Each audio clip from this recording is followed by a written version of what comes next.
Bienvenidos a Kairos, el momento del cambio. En esta ocasión hablaremos de lo que es un duelo, en qué momento se presenta, factores que le determinan, cuáles son sus etapas y cómo superarlo, y también a identificar en qué momento este puede convertirse en un duelo patológico.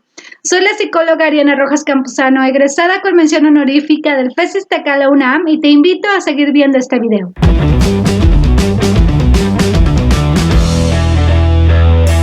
La palabra duelo proviene del término latino dolus, que significa dolor, y el duelo es un proceso de adaptación emocional a la pérdida en la vida de una persona, en donde el cerebro se ve obligado a aceptar circunstancias que no tenía previstas, como la muerte de un ser querido, cuando se sabe que se va a morir o que se tiene una enfermedad grave. Se pierde una función o parte del cuerpo, un cambio de trabajo o de casa, un divorcio, un secuestro e inclusive los momentos felices también hay pérdidas. Por ejemplo, un parto es una pérdida de individualidad. Perdemos algo con cada paso que avanzamos en el viaje de la vida, desde las cosas más concretas como personas, lugares, objetos, hasta las más inmateriales, pero no por ello menos significativas, como la juventud o los sueños ideales que se desvanecen cuando nos enfrentamos a las duras realidades de la vida. El duelo es una experiencia inevitable en la que se tiene y no se quiere realizar la aceptación del cambio. Va acompañado de su propio dolor y nos afecta de una manera particular, pero también puede ser una oportunidad de crecimiento. Comparar los duelos es un error, pues cada persona lleva un proceso diferente, pero sí existen factores que determinan el tipo de duelo. Estos son el tipo de vínculo que se tenía o lo que representaba para la persona, como cuando se pierde a un hijo, pues ningún padre debería enterrar a un hijo. Esto pareciera algo antinatural. Si es que se vivió un preduelo, es decir, una preparación antes de la pérdida, esto cuando ya se sabe de la pérdida cuando es una enfermedad terminal. Esto también depende de la red de apoyo que se tenga, ya sea familiar, o social, en donde se trata de ver al doliente y qué es lo que éste necesita. Depende también de las creencias religiosas, independientemente de la religión que se profese, pues estas ayudan a mitigar el dolor. Mientras que dentro de los factores sociales o culturales encontramos los diferentes rituales que se celebran para la pérdida o de las creencias que el doliente tenga sobre la muerte. Existen diferentes etapas en el duelo y estas son primero la negación o la etapa de shock, que es el momento en el que se vive una desconexión con la realidad. Esta es una reacción universal ante la pérdida, es un momento en el que nos preguntamos por qué, en la que no comprendemos el porqué de las cosas. Esta es como una burbuja que nos impide ver la realidad. Es justamente un mecanismo de defensa que nos ayuda en el momento a tomar decisiones inmediatas ante los cambios. Es como si fuera la anestesia antes de la operación. Después sigue la etapa de ira o enojo. En esta etapa se pelea contra quien esté más cerca o incluso contra lo que se perdió, contra el jefe por haberme despedido, con los doctores por no haber hecho bien su trabajo, con el gobierno que no sirve para nada, con mis familiares por no haber hecho algo antes de que sucediera esto, conmigo mismo. Se encuentran culpables por todos lados, se reparten culpas, se volca toda nuestra rabia o desesperación hacia quien consideramos que es culpable de lo sucedido. Enseguida viene la etapa del regateo o la negociación.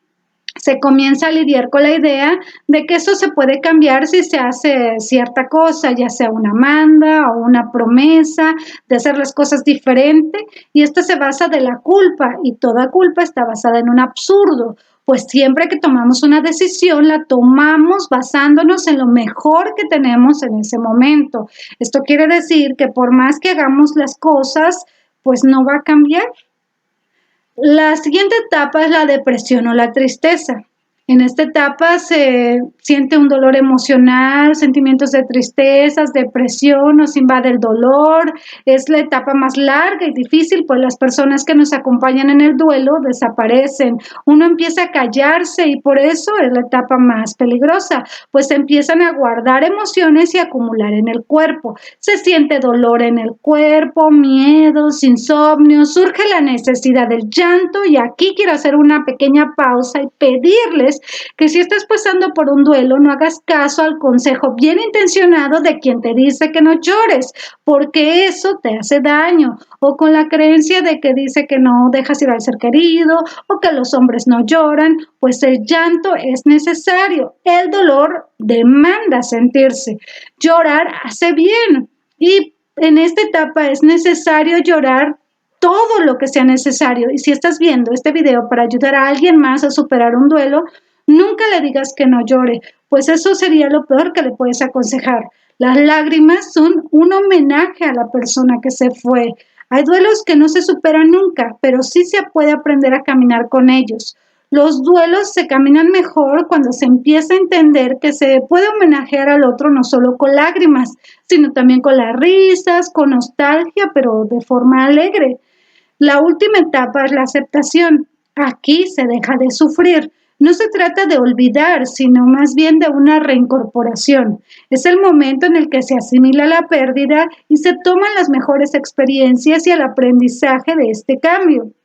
Al llegar a esta etapa se ve el lado bueno de las cosas, descubrimos nuevas oportunidades, cosas que antes no podíamos ver, nos hacemos más fuertes o resilientes y recordamos a nuestros seres queridos con amor o haciendo uso de sus enseñanzas para convertirnos en mejores personas.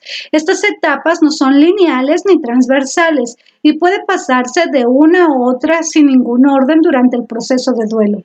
Se puede ir desde un periodo de 21 a 28 días, que es lo que tarda el cerebro en adaptarse a un cambio, de 12 semanas hasta los 6 meses, cuando se resiste un poquito más al cambio. Sin embargo, esto depende de cada persona y del tipo de la pérdida. Después de pasar de este tiempo y si se mantiene en el dolor emocional, es necesario buscar ayuda. En el caso de la muerte de un ser amado, antes del año nadie debería meterse en el proceso de duelo, pues es necesario pasar por todas las fechas importantes, pues mientras no se viva el ciclo completo es difícil vivir el duelo. Es importante no apresurarse a vivir cada una de estas etapas ni a sentirse contenidos y vivir cada una de ellas de la mejor forma posible.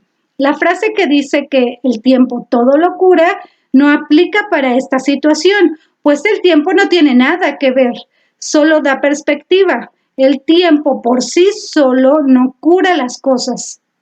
Es necesario valorar si el duelo sigue un curso normal, con toda la variedad de manifestaciones posibles descritas, si estas son adecuadas en duración e intensidad, así como tener en cuenta que no todas las personas viven el proceso de duelo de la misma forma. Las manifestaciones normales del duelo son sentimientos de tristeza, angustia, apatía, enfado, ira, culpa, soledad, abandono, impotencia, insensibilidad, extrañeza con respecto a sí mismo o ante el mundo habitual, pensamientos de incredulidad, confusión, preocupación, rumiación, pensamientos e imágenes recurrentes, pérdida de presencia, alucinaciones visuales o auditivas, dificultad de atención, de concentración, de memoria, distorsiones cognitivas y también puede presentarse sensaciones físicas como son vacío del estómago, boca seca, opresión en el tórax o la garganta, falta de aire o palpitaciones, hipersensibilidad al ruido, sentido de distorsión, falta de energía o debilidad, y algunas de las conductas normales pueden ser alteraciones del sueño o de la alimentación, tener una conducta distraída, aislamiento social, llorar o suspirar, llevar o atesorar objetos, visitar lugares que frecuentaba el fallecido, llamar o hablar del difunto o incluso hasta con él. También se puede presentar no hablar del fallecido. El duelo es un proceso normal La mayoría de los casos no requieren de intervenciones ni de psicofármacos, siempre que el doliente disponga de recursos adecuados, tanto internos como externos, para hacer frente a esta situación. Para trabajar en un buen proceso de duelo se necesita primero, pues, aceptar la pérdida, darnos cuenta que no se puede cambiar el pasado. Después hay que trabajar las emociones y el dolor de la pérdida. Es muy importante poder hablar de la pérdida, pues comunicar es un acto de salud mental. Los duelos son inevitables, pero lo que sí podemos evitar es quedarnos pegados en el sufrimiento o la pérdida. Y eso se logra cuando se viven las emociones. El no hacerlo puede afectar negativamente a la salud de la persona que lo experimenta, generalmente con enfermedades de alto costo emocional y económico.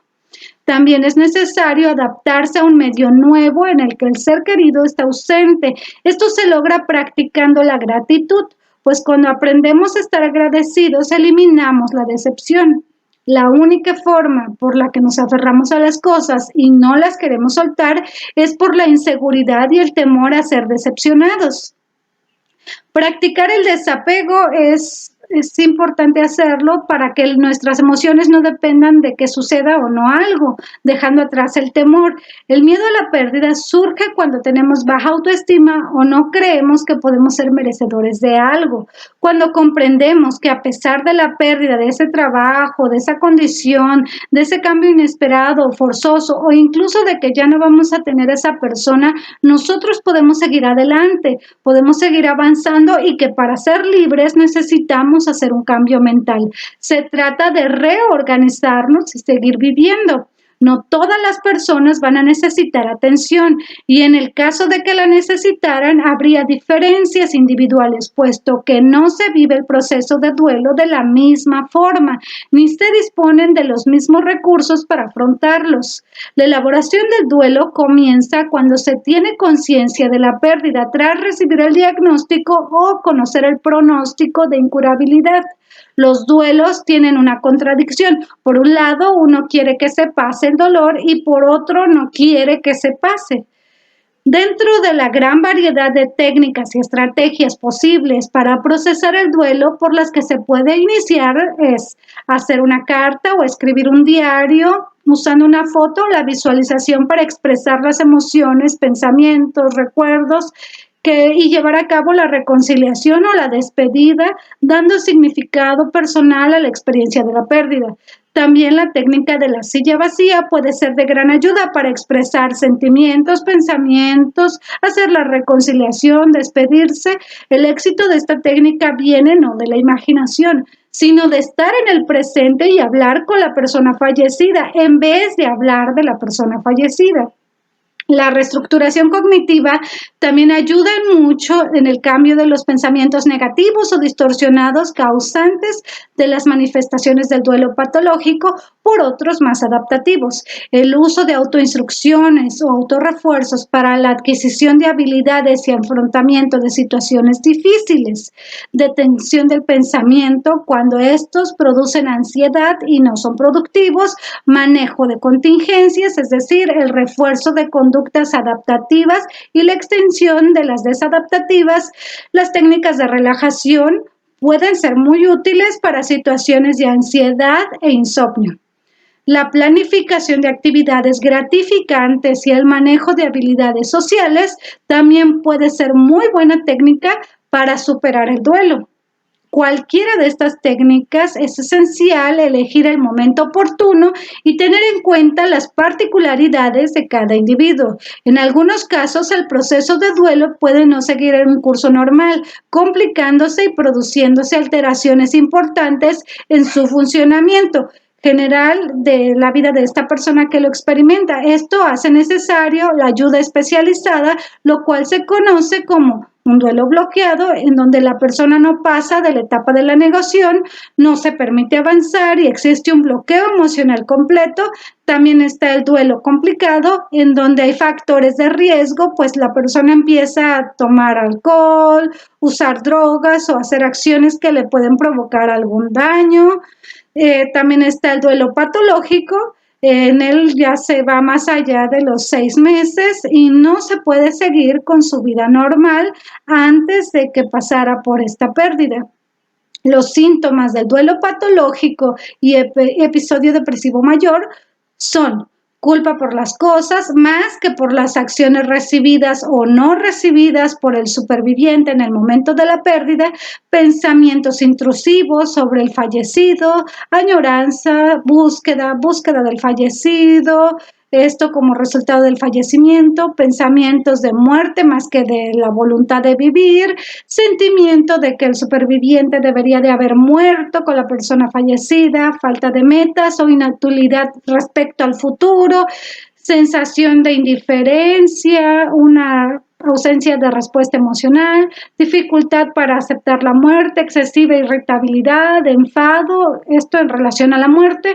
También existe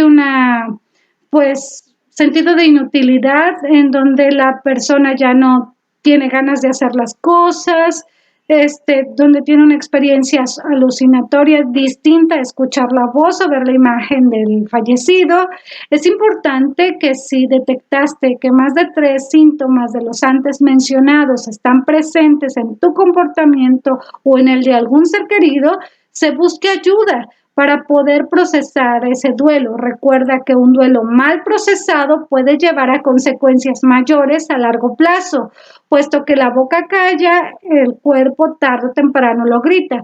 Si este video te gustó, te ayudó o te pareció de tu interés, te invito a dar like, a compartirlo y a suscribirte a este canal.